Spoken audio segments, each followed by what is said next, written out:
Good morning students. ਅੱਜ ਆਪਾਂ start ਕਰਾਂਗੇ ਆਪਣਾ ਸਬਜੈਕਟ ਹਾਈਡ੍ਰੋਲਿਕਸ ਐਂਡ ਨਿਊਮੈਟਿਕਸ ਯਾਨੀ ਕਿ H&P। ਜਿਵੇਂ ਕਿ ਤੁਸੀਂ ਦੇਖ ਸਕਦੇ ਹੋ, ਇਹ ਆਪਣਾ syllabus first 2 units. First unit ਹੈ ਜਿਹੜੀ ਆਪਣੀ ਉਹ ਹੈ ਇੰਟਰੋਡਕਸ਼ਨ ਦੀ। ਇਸ ਦੇ ਵਿੱਚ ਆਪਾਂ ਕੀ ਕਰਾਂਗੇ, first we will discuss what is fluid and types of fluids. Fluid ਕੀ ਹੁੰਦਾ ਹੈ, ਉਸਦੇ ਕੀ ਟਾਈਪਸ ਨੇ ਅੱਗੇ। ਉਸ ਤੋਂ ਬਾਅਦ ਫਲੂਇਡ ਪ੍ਰੋਪਰਟੀਜ਼ ਡਿਸਕਸ ਕਰਾਂਗੇ, ਜਿਵੇਂ ਮਾਸ density, weight density, specific volume, capillarity, specific gravity, viscosity, compressibility, surface tension, kinematic viscosity, dynamic viscosity and their units। सो ये सी अपनी फर्स्ट यूनिट। इस तो बाद अपनी सैकेंड यूनिट स्टार्ट होती है pressure and it's measurement. So first unit च सब तो पहला आप स्टार्ट करते हैं ਡੈਫੀਨੇਸ਼ਨ ਆਫ ਫਲੂਇਡ। ਫਲੂਇਡ ਹੁੰਦਾ ਕੀ ਹੈ? ए fluid is a substance which is capable of flowing। A fluid is a substance which deforms continuously when subjected to external shearing force। ਕਹਿਣ ਦਾ ਮਤਲਬ ਇਹ ਹੈ ਕਿ ਜਿਹੜੀ ਚੀਜ਼ ਬਹਿ ਸਕਦੀ ਹੈ ਉਹਨੂੰ ਆਪਾਂ ਕਹਿੰਦੇ ਹਾਂ ਫਲੂਇਡ। ਜੋ ਵੀ ਚੀਜ਼ ਆਪਣੀ ਫਲੋ ਕਰ ਸਕਦੀ ਹੈ ਉਹਨੂੰ ਆਪਾਂ ਕਹਾਂਗੇ ਫਲੂਇਡ। ਜਾਂ ਫਿਰ ਦੂਜੀ ਡੈਫੀਨੇਸ਼ਨ ਵੀ ਦਿੱਤੀ ਹੋਈ ਹੈ ਕਿ ਜੇ ਕੋਈ ਐਕਸਟਰਨਲ ਸ਼ੇਅਰਿੰਗ ਫੋਰਸ ਲਾਈ ਜਾਵੇ, ਉਸ ਦੇ ਨਾਲ ਕੰਟੀਨਿਊਸ ਡਿਫੋਰਮੇਸ਼ਨ ਆਉਂਦੀ ਹੈ, ਕੰਟੀਨਿਊਸ ਚੇਂਜ ਇਨ ਸ਼ੇਪ ਆਉਂਦਾ ਹੈ, ਉਸ ਸਬਸਟੈਂਸ ਨੂੰ ਕਿਹਾ ਜਾਂਦਾ ਹੈ ਫਲੂਇਡ। ਫਲੂਇਡ ਵਿੱਚ ਆਪਣੀ ਦੋ ਚੀਜ਼ਾਂ ਆਉਂਦੀਆਂ ਨੇ, ਜਿੰਨੇ ਵੀ ਲਿਕੁਇਡਸ ਨੇ ਜਾਂ ਫਿਰ ਜਿੰਨੇ ਵੀ ਗੈਸਿਸ ਨੇ, ਇਹ ਸਾਰੀਆਂ ਆਪਣੀਆਂ ਫਲੂਇਡਸ 'ਚ ਆਉਂਦੀਆਂ ਨੇ। ਫਲੂਇਡ ਦੀ ਪ੍ਰੋਪਰਟੀ ਇਹ ਹੈ ਕਿ ਜਿਹੜਾ ਵੀ ਕੋਈ ਆਪਣਾ ਵੈਸਲ ਹੋਵੇਗਾ ਉਸ ਦੀ ਸ਼ੇਪ ਲੈ ਲਵੇਗਾ ਇਹ।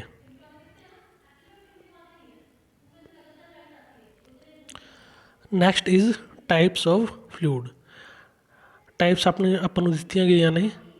First one is ideal fluid, then real fluid, Newtonian fluid, non Newtonian fluid, ideal plastic fluid, thixotropic fluid. First one is ideal fluid.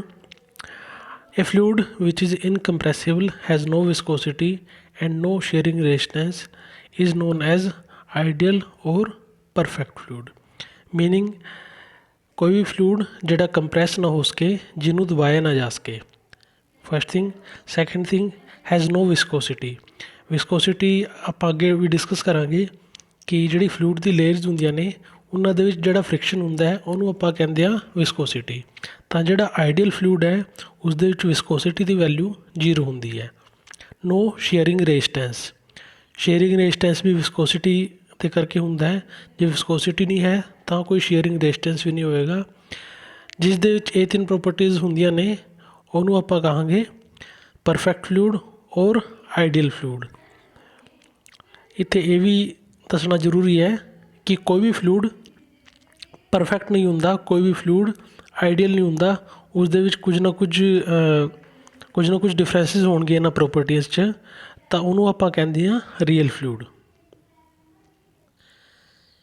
ਇਹ ਆਪਣੀ ਰੀਅਲ ਫਲੂਇਡ ਦੀ definition. A real fluid is one which has viscosity, surface tension, compressibility in addition to density. Density ਜਿਹੜੀ ਹੈ ਆਪਣੀ ideal fluid 'ਚ ਵੀ ਹੋਵੇਗੀ, ਪਰ real fluid 'ਚ ਵਿਸਕੋਸਿਟੀ ਵੀ ਹੋਵੇਗੀ, ਸਰਫੇਸ ਟੈਂਸ਼ਨ ਵੀ ਹੋਵੇਗੀ ਅਤੇ ਕੰਪਰੈਸਿਬਿਲਿਟੀ ਵੀ ਹੋਵੇਗੀ। Next is Newtonian fluid. A real fluid in ਵਿਚ the shear stress is directly proportional to rate of shear strain. Meaning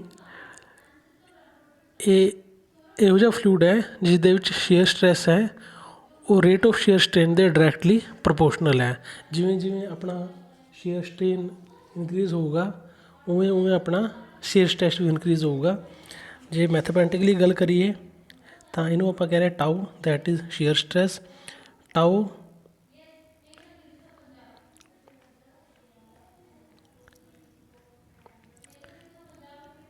Tau is proportional to rate of shear strain, that is du by dy। ਜਿਹੜਾ constant of proportionality ਆਪਾਂ use ਕਰਦੇ ਹਾਂ that is called mu. Mu ਆਪਾਂ ਕਹਾਂਗੇ that is coefficient of viscosity. Tau ਹੈ ਆਪਣਾ viscous shear stress.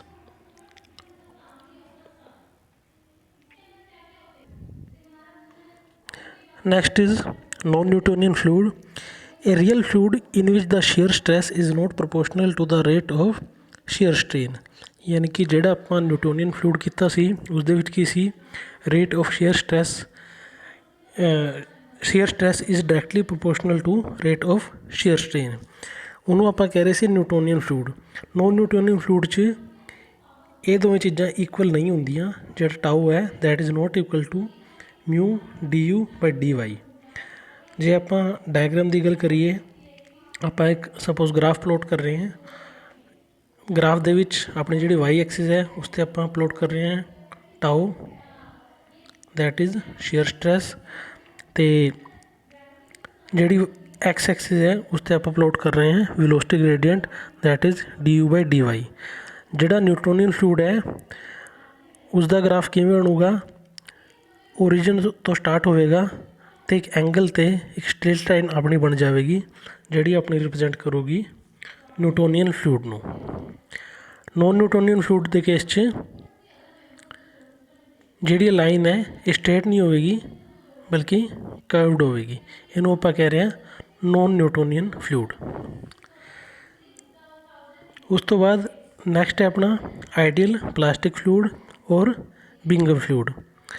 A fluid in which shear stress is more than yield value and shear stress is proportional to the rate of shear strain, meaning ਇਸ ਦੇ ਵਿੱਚ ਕੀ ਹੈ, ਜਿਹੜੀ ਤੁਸੀਂ line ਦੇਖ ਸਕਦੇ ਹੋ ਇਹ ਹੈ ਆਪਣੀ ਆਈਡੀਅਲ ਪਲਾਸਟਿਕ ਫਲੂਇਡ ਜਾਂ ਫਿਰ ਬਿੰਗਮ ਫਲੂਇਡ ਦੀ ਲਾਈਨ। ਇਸ ਦੇ ਵਿੱਚ ਕੀ ਹੋ ਰਿਹਾ, ਜਿਹੜੀ ਲਾਈਨ ਹੈ ਉਹ ਜ਼ੀਰੋ ਤੋਂ ਸਟਾਰਟ ਨਹੀਂ ਹੋ ਰਹੀ ਬਲਕਿ ਕੁਝ ਡਿਸਟੈਂਸ ਤੋਂ ਸਟਾਰਟ ਹੋ ਰਹੀ ਹੈ, ਪਰ ਇਹ ਸਟ੍ਰੇਟ ਲਾਈਨ ਹੈ। ਯਾਨੀ ਕਿ ਜਿਹੜਾ ਸਟ੍ਰੈਸ ਹੈ ਉਹ ਸਟ੍ਰੇਨ ਦੇ ਪ੍ਰੋਪੋਰਸ਼ਨਲ ਹੈ, ਰੇਟ ਆਫ ਸ਼ੇਅਰ ਸਟ੍ਰੇਨ ਦੇ ਪ੍ਰੋਪੋਰਸ਼ਨਲ ਹੈ। ਇਸ ਦੇ ਐਗਜ਼ਾਮਪਲ ਜਿਵੇਂ ਆਪਾਂ ਦੇਖ ਸਕਦੇ ਹਾਂ ਸੀਵੇਜ ਸਲੱਜ ਹੋ ਗਿਆ, ਡਰਿਲਿੰਗ ਮੱਡ ਹੋ ਗਿਆ, ਇਹ ਸਾਰੇ ਬਿੰਗਮ ਫਲੂਇਡ ਦੀ ਕੈਟੇਗਰੀ 'ਚ ਆਉਂਦੇ ਨੇ। ਨੈਕਸਟ ਇਜ਼ ਥਿਕਸੋਟ੍ਰੋਪਿਕ ਸਬਸਟੈਂਸਿਸ ਔਰ ਥਿਕਸੋਟ੍ਰੋਪਿਕ fluids. A substance which is non-Newtonian fluid has a non-linear relationship between the shear stress and rate of angular deformation beyond an initial yield stress is called thixotropic fluid। ਇਸ ਦੇ ਵਿੱਚ ਕੀ ਹੈ, ਜਿਵੇਂ ਆਪਾਂ diagram 'ਚ ਦੇਖਿਆ ਸੀ, ਜਿਹੜਾ ਪਲਾਸਟਿਕ ਫਲੂਇਡ ਹੈ ਆਈਡੀਅਲ ਪਲਾਸਟਿਕ ਫਲੂਇਡ ਹੈ ਉਹ ਇੱਕ ਸਟ੍ਰੇਟ ਲਾਈਨ ਦੇ ਤੌਰ 'ਤੇ ਉਹਨੂੰ ਆਪਾਂ ਰਿਪਰੈਜ਼ੈਂਟ ਕਰ ਰਹੇ ਹਾਂ। ਬਟ ਥਿਕਸੋਟ੍ਰੋਪਿਕ ਫਲੂਇਡ ਦੇ ਕੇਸ ਵਿੱਚ ਜਿਹੜਾ ਕਰਵ ਬਣੂਗਾ ਉਹ ਇੱਕ ਸਟ੍ਰੇਟ ਲਾਈਨ ਨਹੀਂ ਹੋਵੇਗੀ, ਇੱਕ ਕਰਵ ਬਣੂਗਾ ਉਹਨੂੰ ਆਪਾਂ ਕਹਿੰਦੇ ਹਾਂ thixotropic fluid. Printer ink is an example of thixotropic fluid. ਜਿਹੜਾ ਪ੍ਰਿੰਟਰ ਇੰਕ ਹੈ ਉਹ ਥਿਕਸੋਟ੍ਰੋਪਿਕ ਪ੍ਰੋਪਰਟੀ ਕੈਰੀ ਕਰਦਾ ਹੈ, ਉਹਨੂੰ ਆਪਾਂ ਥਿਕਸੋਟ੍ਰੋਪਿਕ ਫਲੂਇਡ ਕਹਿ ਸਕਦੇ ਹਾਂ।